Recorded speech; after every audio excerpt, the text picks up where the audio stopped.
My name is Sarah. I am 32 years old and I am staring at a small, clumsily wrapped box sitting on my cramped desk while tears blur my vision and a heavy knot forms in my throat.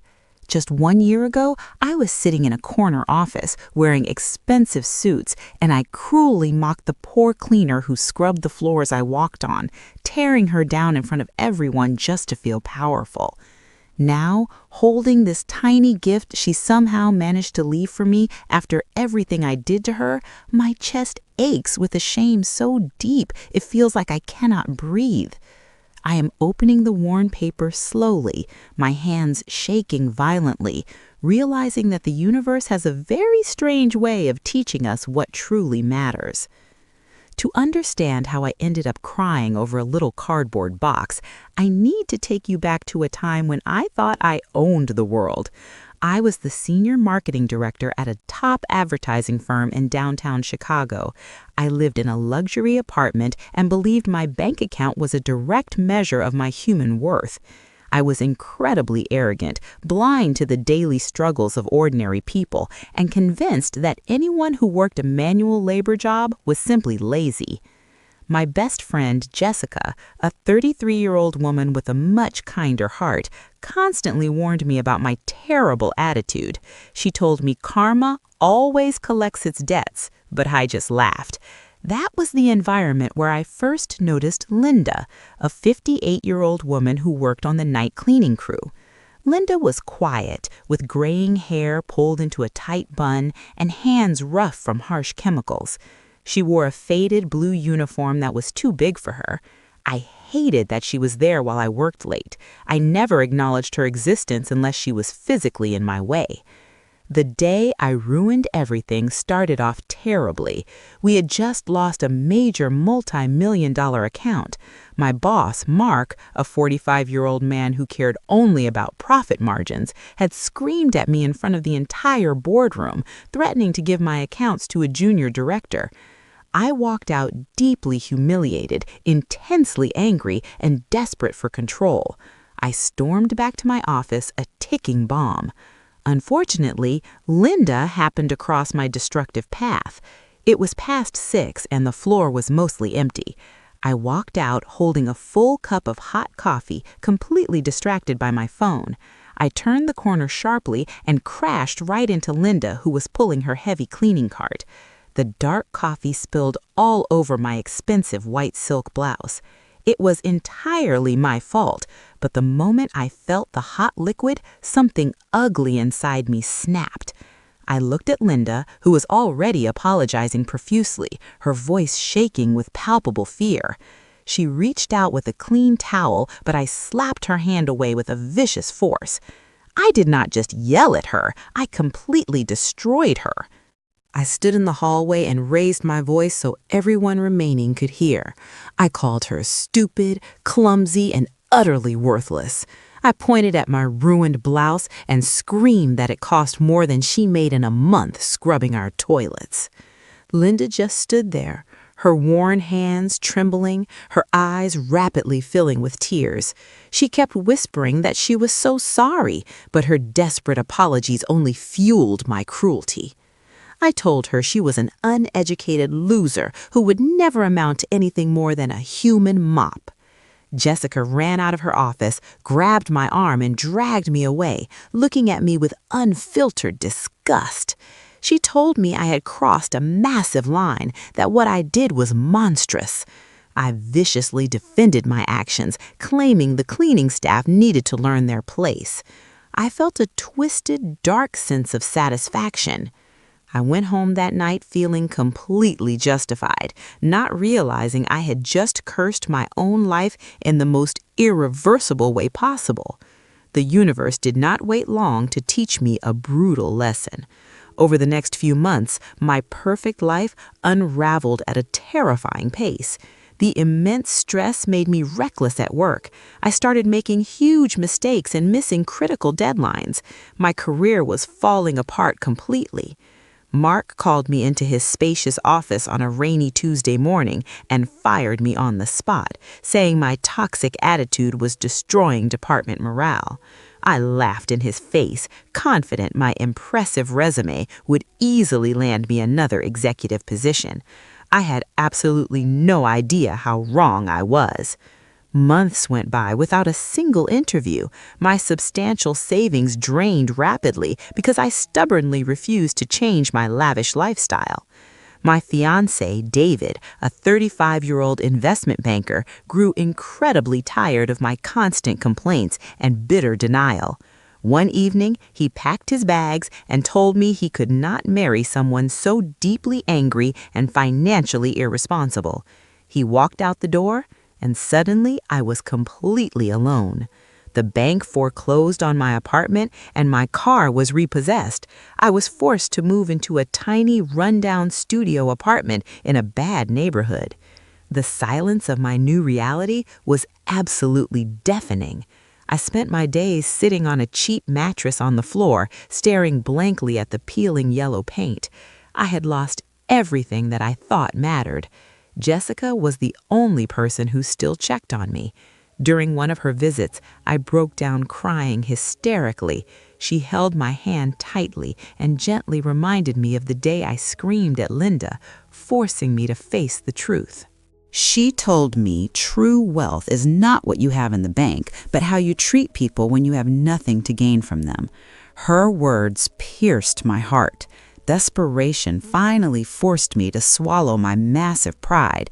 To pay my rent, I applied for a minimum wage job at a large hardware store on the outskirts of the city. I was hired immediately as a basic stock clerk, beginning my long, painful journey of true humility. My days now consisted of wearing a heavy orange vest, lifting heavy boxes, and organizing dusty shelves for 8 grueling hours a day. My back ached constantly, my soft hands grew thick calluses, and my feet were always painfully swollen. I was now the invisible, exhausted worker. Customers would walk right past me, bump into me without apologizing, and sometimes yell at my face because an item was out of stock. Every time someone treated me like dirt, I instantly thought of Linda. I was experiencing the exact same humiliation I had carelessly handed out to her. Exactly 1 year passed from the day I lost my lucrative corporate job. It was my birthday, a gloomy Tuesday, and I was scheduled for a terrible closing shift. I felt completely miserable and isolated. There were no fancy dinners, no expensive gifts, no friends calling, just the cold fluorescent lights of the retail store and a massive wooden pallet of metal screws. When my long shift finally ended at midnight, I dragged my exhausted body to the small, dingy break room. As I walked over to my rusty metal locker, I noticed something unusual sitting on the small folding table in the center of the room. It was a small square box, neatly wrapped in plain brown paper, tied securely with rustic twine. I slowly walked up to the table and saw a small white card carefully tucked under the twine. My name was written on it in careful, slightly shaky cursive handwriting. My heart started to beat much faster as I reached out to touch the rough brown paper. Inside the box was a small, beautifully hand-knitted pair of thick wool socks dyed a deep, comforting shade of burgundy. Beneath the warm socks was a neatly folded notebook paper. The note read, "Dear Sarah, I saw you working here a few weeks ago. You looked very tired and your hands looked so cold. I know today is your birthday because I remember seeing it marked on the big office calendar. I know you are having a very hard time right now, but hard times do not last forever. Please keep your feet warm. Sincerely, Linda." I read the words over and over again, my exhausted mind struggling to process her grace. She had seen me at my absolute lowest point. She had seen the arrogant woman who publicly humiliated her and treated her like literal garbage, now reduced to a struggling retail clerk. And instead of laughing at my tragic downfall, Linda had gone home and spent hours knitting me a pair of warm socks. I collapsed onto the hard plastic chair, clutching the soft woolen socks tightly to my chest, and I broke down completely. I sobbed so intensely that my entire body shook violently. The hot tears poured out of me, washing away the last remaining remnants of the hateful woman I used to be. I cried deeply for the immense pain I had caused her, and because I had just been shown the purest form of human kindness. The next morning, I woke up with a singular, burning mission. I called Jessica immediately to help me track down the commercial cleaning company. Finally, a kind supervisor took pity on me and gave me a residential address for Linda. She lived in a very modest neighborhood on the far south side of the city. I put on my best clean clothes, bought a beautiful bouquet of fresh flowers with the last of my cash, and took the city bus for over an hour. My stomach was tied in painful knots. I stood on the small, cracked concrete porch of her house and knocked gently on the peeling wooden door. A few agonizing moments later, the door opened. Linda looked exactly the same, wearing a simple floral cotton dress, her silver hair pulled back neatly. When she saw me standing there holding the flowers, her kind eyes widened in visible surprise, but there was absolutely no anger or resentment in them. I immediately dropped to my knees right there on her dusty porch. I looked up at her, hot tears streaming down my face once again. I begged for her forgiveness. I poured my broken heart out, telling her how deeply sorry I was for the cruel things I had said. Linda gently reached down with her rough, calloused hands and pulled me up to my feet. She wiped a stray tear from my cheek and told me that holding on to anger is a very heavy burden to carry, and she had forgiven me the very day I spilled the hot coffee in that hallway. She kindly invited me inside her home, poured me a warm cup of sweet tea, and we sat at her small, cozy kitchen table for hours. We talked about life, about personal struggles, and about the difficult path to true redemption. That emotional day changed the entire trajectory of my existence. I never went back to the cutthroat corporate world. Instead, I kept my modest job at the hardware store while I went back to community college. I wanted to get a degree in social work to spend the rest of my life genuinely helping people who were treated as invisible by the rest of the world. Linda and I became very close friends.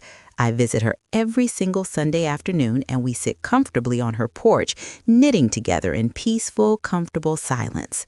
The greatest, most important lesson I ever learned was that the smallest act of genuine kindness can completely shatter the hardest hearts.